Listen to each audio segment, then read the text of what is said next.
For a great cup of joe, there's one thing you should know. Your morning brew can also be playful. Buff Boy Brewing guys make the temperature rise. And you surely feel naughty when you swallow our coffee. If you want some real heat, give your mouth a fine treat. You will want some more, rest assured. Buff Boy Brewing, you can't get enough of. It's time for The Scribble, your weekly fix of celebrity chats, bizarre stories in the news, and basic random chatter with best-selling author and syndicated radio host Jeremy Bradley. Make sure your seat is in the upright and locked position and your barf bag is securely in place. Here's Jeremy Bradley.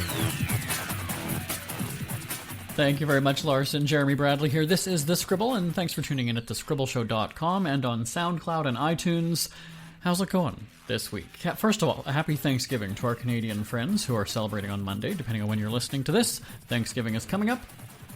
It's today or it's already happened. So either way, happy Thanksgiving, and I'll try to remember that for our American friends next month as well. Now, we're going to talk about the Kim Kardashian theft, and not reporting the news and not saying, oh, poor her, because there's a lot of conspiracy theories about this whole thing, if you haven't heard. Allegedly $10 million robbed from her hotel room, and then she was locked in a bathroom, which, bathrooms usually lock from the inside, but anyway. So we'll talk about that, and then I've also got a rant about dog owners, because it's just, I walk my dogs, and people just piss me off, so I'll tell you about that in just a little bit. But first, on the subject of this Kardashian holdup, I wasn't going to go public with this story, but I figured I should. First of all, I didn't have millions stolen from me, but it was about 2 weeks ago, the night of actually the presidential debate, so 2 Mondays ago.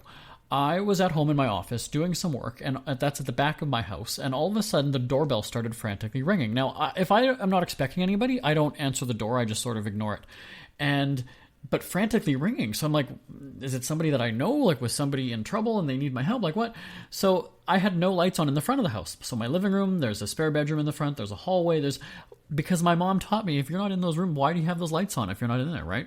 Well, apparently now it's to ward off burglars. And so, again, I'm just ignoring it. I'm trying to work through in my office, keep going.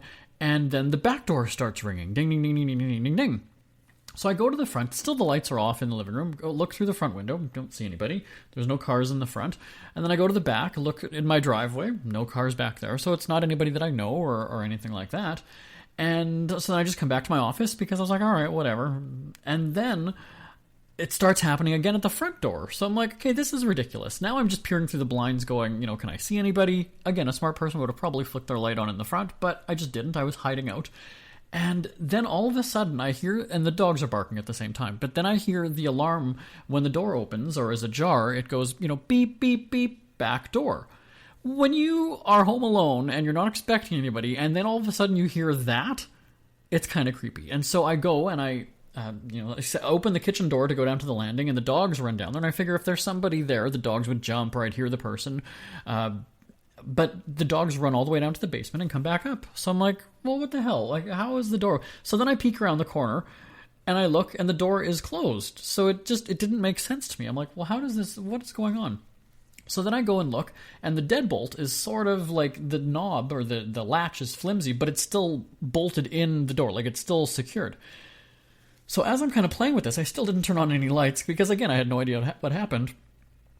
All of a sudden, and I've got a big window in the back door, somebody comes into view and then runs away. Then my heart's racing going, holy crap. Like, somebody was just trying to break in. Now it's making sense. Now I'm getting it. And once they saw me, they took off. But you just have this fear. Now, again, I wasn't tied up, wasn't thrown in a bathtub, but still, somebody tried to get into my house, and then I just felt completely violated. I actually took about 2 days off of work because I just needed to... And you'd think that the safest thing would be to get away from the house, right? Instead, I didn't want to leave because I was like, what's going to happen, if this person comes back or what?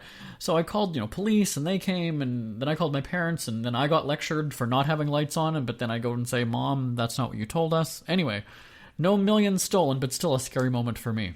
Isn't it crazy that you wait for payday, but before you know it, you're strapped for cash again? It's time to stop blowing your money and become a smart spender with the book, The Official Guide to Being an American Cheapskate at cheapskatebook.com. Learn simple ways to cut costs at home every day and during special times of the year. Don't go broke at Christmas. Don't remortgage the house for a fancy vacation. The book is filled with tips to save you money throughout the year. Check out the best-selling book, The Official Guide to Being an American Cheapskate at cheapskatebook.com or on Amazon and iTunes.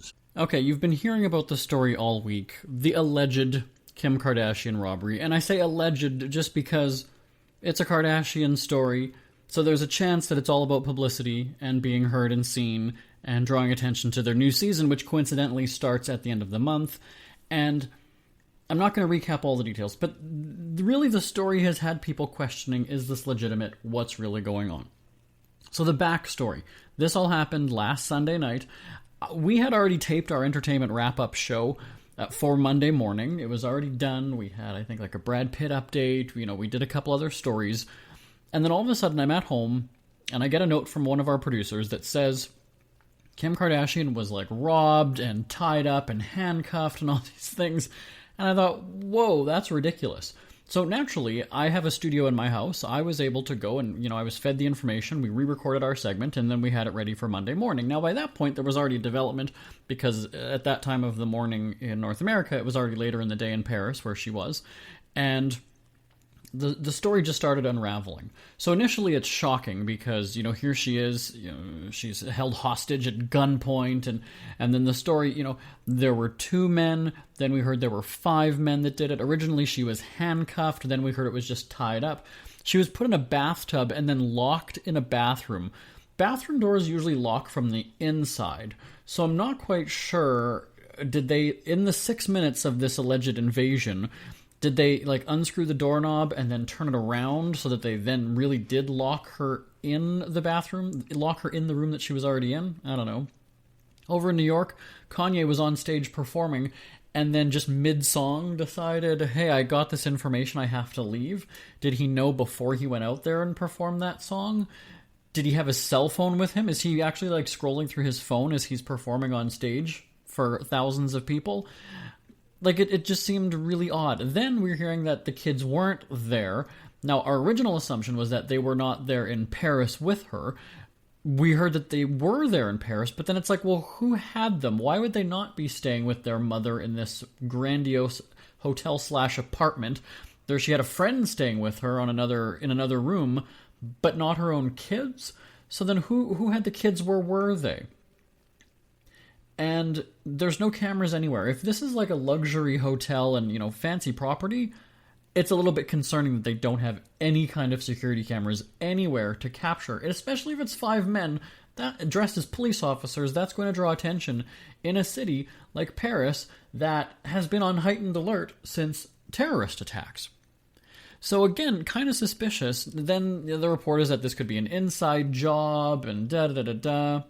So it's interesting, though, that there might not have been cameras at this hotel or whatever, but she was there for Fashion Week. Was she being followed around by Keeping Up with the Kardashian cameras? We haven't heard that.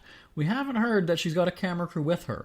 But miraculously, there's probably going to be footage when Kardashians premieres at the end of the month and runs through this fall. Now, we also heard that Rob's baby shower with Black China was being filmed for their reality show. That's the one that airs on Sundays now. So is that going to be maybe the season cliffhanger? Because, and then it's going to lead into Kardashians? Who knows? There were rumors. Now, I'm an entertainment reporter. I haven't heard that Keeping Up with the Kardashians is potentially on the chopping block, getting canceled. But I was reading that online. Now, it's fascinating because, of course, you have to believe what you read on the internet. I haven't heard any reports that the show is being rumored to be canceled, but maybe there's something that I just haven't heard. But it's interesting how people are connecting the dots, especially on the TMZ website. Again, I don't usually spend that much time reading people's blathering comments because there's these people who are on there, it seems like, for hours at a time, and they all know each other and they have these discussions. I have a life, thank you. But people are connecting the dots and, crying foul about this, because we just saw Ryan Lochte say the exact same thing about being held at gunpoint during the Rio Olympics, and then as the days go on, we hear a little bit more. So knowing that it's a Kardashian, I had some clever tweets that, people sort of appreciated that, a story about Kardashian getting robbed is going to get as much public sympathy as a story about a Bieber getting bottled at a bar. You kind of just want it to happen. And then the other joke that I had, which it's interesting how many celebrities are sticking up for Kim on this, but another one I said was that these armed men stormed into her room and said, "Quick, give us all your talent," and she cried and said, "I don't have any." So, yes, this is an unraveling story. Now, if you're listening to this on Friday, like when we upload this podcast on October 7th, that's the news as of right now. So if you're listening to this on the 8th, 9th, 10th, 11th, whatever, there might be already new developments and the story could have changed a million times over. So that's where things stand in this moment. But would love to hear your thoughts about this Kardashian thing. The general consensus is that people are sick of her and they don't really want to hear much about the family anymore. My email address, live@jbonair.com, live@jbonair.com, or tweet us at The Scribble Show. We're on Twitter at The Scribble Show. Is it too much Kardashians? But here's the deal, is that obviously they have enough of a following and enough fan base and enough people who want to know what they're doing every second of the day, or else their shows wouldn't be renewed. They wouldn't have so many followers like they do on all the different social media platforms. Now, Kim is, of course, blaming herself for all this. Well, it stands to reason that if you're going to be bragging about how expensive your, this $4 million ring that I'm wearing, and I've got $10 million worth of jewelry in my hotel room, I would have a 24-hour security guard not leaving my side and definitely not leaving my room ever. But again, her bodyguard was out with her sisters at the time. Like, I don't know. And look at that, we're already getting tweets here about this. How funny. So it's interesting that, you either are fascinated with the Kardashians, roll your eyes and say enough is enough, this is a stupid story, it didn't actually happen. And even there's been people like politicians. There was somebody, I don't know if it was the Supreme Court or the Senate or what, that even made a comment about, if it really happened, if there were really robbers. So, I don't know if it was Ryan Lochte who started this whole crying wolf thing that has people skeptical, or if it's just the fact that it's a Kardashian. I don't know. But again, would love to hear your thoughts. live@jbonair.com, live@jbonair.com, or on Twitter at The Scribble Show. It seems, they like, Kim and Kanye like to be the Hollywood couple, right? They like to have all eyes on them. And it's just, maybe it pissed them off that they were upstaged by Brad Pitt and Angelina Jolie's divorce and drama and everything, and suddenly they weren't the couple to be watching. It'll be interesting to see how this plays out, but as an entertainment reporter, I can tell you that I was sick of reporting it every single day this week, so we're definitely going to fizzle this out, at least until she's arrested for filing false police reports. But, she fled that country very quickly, and I don't know if it's just because she wanted to get home to her husband, who's going to do absolutely nothing to protect her from an ocean away, or, it just seems suspect that she's now got this cavalcade of police escort that rushes her, blowing through red lights to get to the airport and on a private jet, and she's gone. I don't know. I'm not just saying that the local government would be in on that or had any sort of, but it is just kind of weird, especially the fact that the local police did not, as far as I know, release a public statement about the situation, and instead quoted Kardashian sources or a rep for Kardashian in the hours after this happened and in that first day. So that's also really suspect to me. Now, they don't maybe want to come out and call her a liar right away, and maybe they are, brewing something to completely slam her and say, this didn't happen, this is fake. Again, you're hearing this on Friday. If you're hearing it after, maybe this has already happened, who knows, but I'm just telling you in the moment what's going on. We've got even more celebrity fun, chatter, and all that other stuff right after this.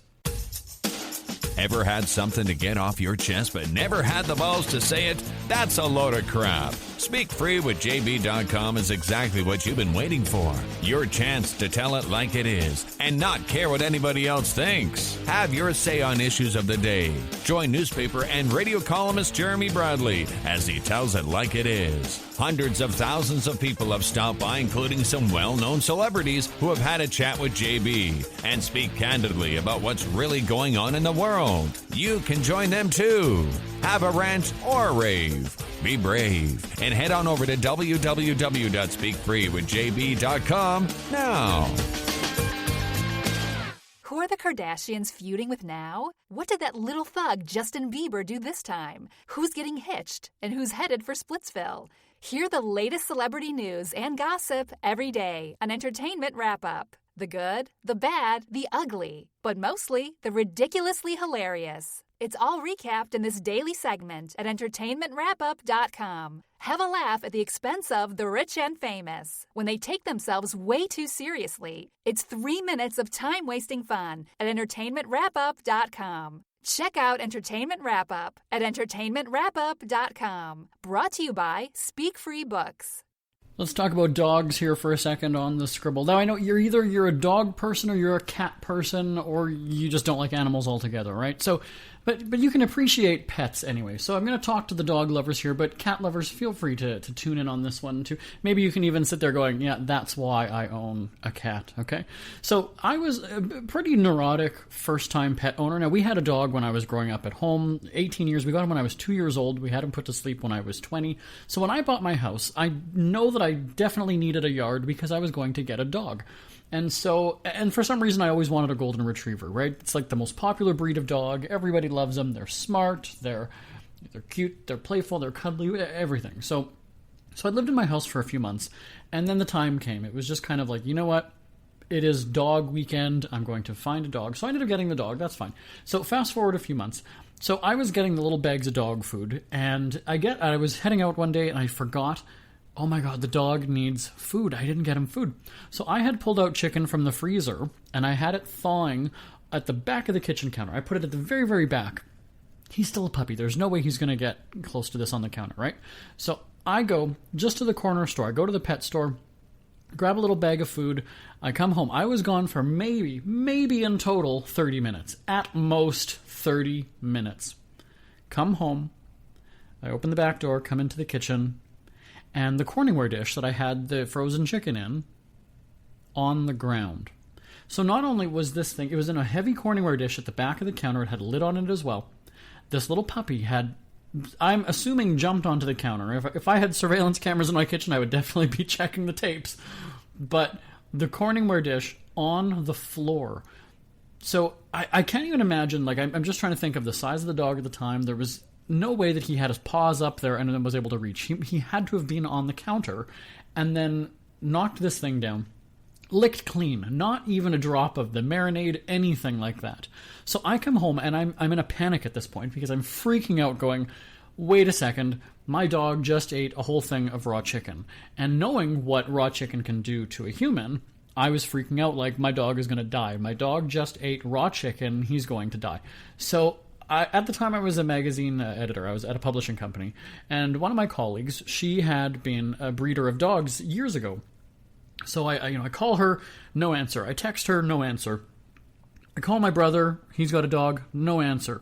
Text him, no answer. Call my parents, right? Because that's what you do. You freak out, you call your parents. Call my parents, no answer. I can't get a hold of anybody who would know what to do with the dog. So then I call the emergency animal hospital because it's in the evening now, so your general regular veterinarians aren't open for the most part. So I call the 24-hour emergency number, and they say, you can give him some peroxide, that'll make him throw up. And I was just like, well, should I bring him in? Like, what should I do? Like, I don't know, I'm freaking out. Like, he must have had it almost an hour ago now. Like, this is going on really long. And so finally, the woman, the very patient woman on the other end of the phone said, sweetie, do you think dogs have barbecues in the wild? And there was a silence. There was just this awkward silence because I'm digesting like the dog is. I'm thinking what she just said. Very true. Dogs have been wild for many, many years. They will go and catch wildlife and eat it alive even. So naturally it's raw. And I just started thinking, wow, that was really stupid. And it was interesting how at first she didn't just come right out and say, like, a dog eating raw meat, well, whatever, like, that's what animals do. Instead, it was kind of like, well, if you want to make him throw up. She was sort of like consoling me on the phone, saying, if you want to feel better and make him throw up, do that. Which, of course, I didn't have peroxide either, so, I was freaking out. But then when she finally gave me that smackdown, that rude awakening, and it was just like she said it with a straight face. It's so calm, like, hey, buddy, you're an idiot. And so I appreciated that. And again, it's one of those things where You can never be too sure, right? It's just like if you have a kid for the first time, you think that you're doing the right thing or you think that you did the wrong thing, so you just overreact and you panic and it just becomes an issue. So needless to say, he is still alive. This was about 8 years ago, and so I've grown a lot as a pet owner because I've got 2 dogs now. Now there's also something, as a pet owner and as a dog walker myself, I feel that there should be somewhat of an etiquette when you're walking dogs. And what I mean by that is, I've got 2 big dogs. I always find that it's the small little yappy dogs that seem like they're the toughest and that they've got the cojones to like come at my big dogs, and my big dogs are just kind of walking like, whatever, one bite, you're toast. And they would never do that. They're playful dogs. But I just kind of feel like if I'm already walking down that sidewalk and that street, and you turn the corner with your dog, and I don't know if it's maybe because I outnumber your dogs or my dogs are bigger or whatever, or we were just on this sidewalk first, you should not come on this side of the sidewalk if you know that your dog is going to go nuts and start pulling and yapping and barking and howling as we cross each other. Now, that's just me. So, and there's also these people. There was one woman who came across the street. She was full on the other side of the street walking her dog, and then all of a sudden crossed nearly right as where we were walking. And I just thought, why would you do that? Like, what was the point of doing that? You could have done it like 30 seconds later after we had already passed each other, then come onto our side, because then we're going in opposite directions. It's not a big deal. But you come onto the sidewalk right where we're walking, and then your dog is like getting tangled up and almost coming off your leash because he's trying to come and see my dogs. I don't get it. And so I'm just wondering if there should be kind of like this unspoken rule or this code when it comes to walking your dog. So again, I kind of feel that because I was on this sidewalk first, I was walking down this street. Okay, great. So if we turn a corner, if I round the corner with my dogs and we see that there's somebody halfway down the block and they're already there, okay, kind of they've got the right of way. They were there first. All right, we'll go on the other side of the street, or we'll kill some time until we can have that side of the sidewalk. So I don't know. I'd love to know your thoughts on this, especially the dog owners. live@jbonair.com is the email address, live@jbonair.com, or on Twitter @The Scribble Show. @The Scribble Show on Twitter is the account too. I don't know. It just bugs me. And again, it's the little yappy dogs that feel like they're the toughest. And my dogs just kind of keep walking like, you're nothing. You're nothing. You're really nothing. No. live@jbonair.com, @The Scribble Show on Twitter. And you know what? I think it's time for a Cheapskate Checkpoint. Cheapskate Checkpoint on The Scribble. Brought to you by cheapskatebook.com. If you're a stupid spender, become a genius saver at cheapskatebook.com. Here's best-selling tight-ass Jeremy Bradley. You freak. As much as I love my dog, he costs me a fortune. I always say there's no cost too high that would make me consider not taking care of him anymore. While I expected it to be a commitment, like owning a car and maintaining it, I realized a dog needs its own bank account for those unexpected costs. After all, it is a member of the family. People go to pet stores, see puppies for ridiculously expensive prices, and say, I would never pay that for a dog, but people do. Taking care of it sometimes comes with the same line, I would never pay that. But as any animal lover will tell you, the hundreds of dollars of vet bills for the unexpected illnesses or checkups can be overwhelming. Sometimes just making an appointment at the vet can cost upwards of $40. Once you are there, there's the tests, exams, and medication that often follow. It is not uncommon to walk out of a vet's office with $200 spent. That's it, no more getting sick, you probably mentioned to the pooch on the way out. There are lots of people who opt to get pet insurance, but sometimes those costs don't warrant the monthly charges you incur. Last year I created a bank account that would be solely used for the dog. I don't put too much money into it. I have a regular monthly $20 deposit that automatically transfers to the account. You could even set up one for $5 per week. Depending on your bank and bank accounts, there might not be a charge or fee for transferring from one account to another, so it's a money move you won't even notice. When it comes closer to heartworm or annual shots time, I kick it up to $30 for a few months leading up to the appointments, so I'm not left strapped for money in the dog's savings account. And you might not be rich, but think about how impressive it is to say your dog has its own bank account. Vet bills aside, there's the cost of food and toys for your pets. The belief is that expensive food is better. The bigger the brand name, the better the quality. But if you look at the nutritional information, or even just talk to the veterinarian, you'll find that a supermarket's brand might be the same and significantly cheaper. When my dog was a puppy, I was overfeeding him because he always seemed hungry and wolfed down his food very quickly. I was going through a lot of dog food. Despite going for walks every day, the vet said the dog needed to lose weight. The doctor gave me a plastic measuring cup that indicated how much a growing dog needs and how much an adult dog needs. Let me tell you, the dog's giant bags of food last much longer now.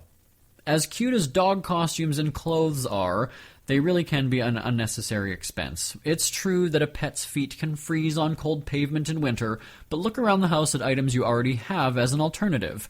If you're going to buy dog booties, just use a couple old pairs of socks instead.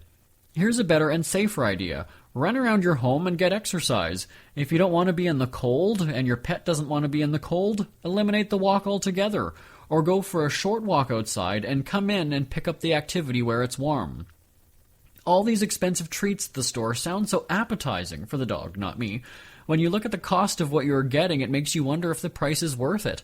My dog practically swallows a treat since he eats it so fast. Sure, he gets excited and sits nicely when the treat cupboard opens, but there are cheaper alternatives you can give your dog. There's a debate about whether or not to give dogs scraps of food or leftovers from your meal. As long as it's not unhealthy foods for your dog, I don't see a problem. The trick is to not give them the food right off the counter or right off your plate. Telling the dog no when he is staring you down and licking his lips while you eat makes him go away and is then rewarded with the food after.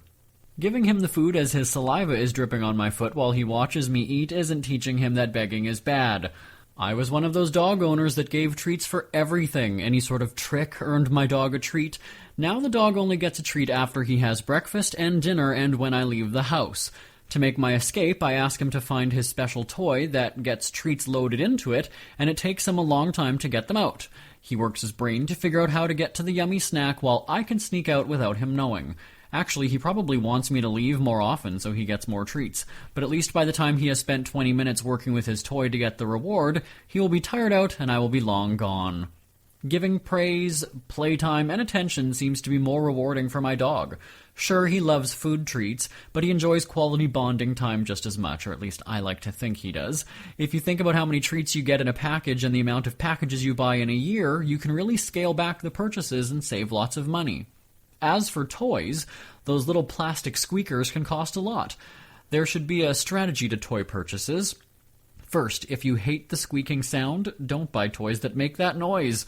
That's a given. But if a noisy toy doesn't bother you, make your own. Take an empty drink bottle or container and bat it around the floor. Remove the plastic or paper labels so they aren't eaten and give it a few throws. Make sure you discard the toy if it gets punctured and the animal starts eating it, though. When you walk down an aisle at a pet store, it's interesting to see how many of the toys are actually regular items, rope, ball, etc., but adding a pattern or design makes them a lot more expensive. I think you can imagine what my tip is for this one. Get a regular tennis ball. Use a stick from the backyard. My dog is happy playing with anything as long as he's getting my attention. When I first got my dog, I got all the fun-filled toys and paid a fortune because, I don't know, I guess I wanted to buy his love. But after a while, he quickly grew to appreciate anything I gave him because it was coming from me. The stores sell a doggy stuffed animal for $15, but a dollar store sells the same thing for $1. Provided the dog isn't ripping it to shreds, a stuffed doll shouldn't be a major investment. My dog brings his puppy toy to bed and falls asleep with it in his mouth. When it gets gobbed up and needs to be thrown out, I go to the closet and bring out a replacement $1 toy and he is just fine with it. I also wait until after a holiday and scoop up some plush animals for half price. After Valentine's Day and all those big bears holding giant hearts are waiting for a home, I snag them and I'm a hero when I come home because the dog has a new friend. Once he settles down, he is fast asleep holding his new his new cheap pal. I made the mistake of buying a plush pet bed for $40, and after leaving him alone with it, I came back into the room and saw the dog had ripped it apart in less than an hour. What does he have now? One of my old pillows on the floor, and he takes care of it like it's his own bed. I like to think he uses it because it has my scent, so he knows that it's me. Whatever makes me feel better, right? It is just like when I moved into my house. I went all out on spending, but after a while you figure things out and learn about how to cut corners without sacrifices. Like owning a car or being a homeowner, there are lots of costs that arise with being a parent to a pet. Plan ahead just like you would for having kids. It's never too early to start thinking about your next holiday. Have you checked out Mexico recently?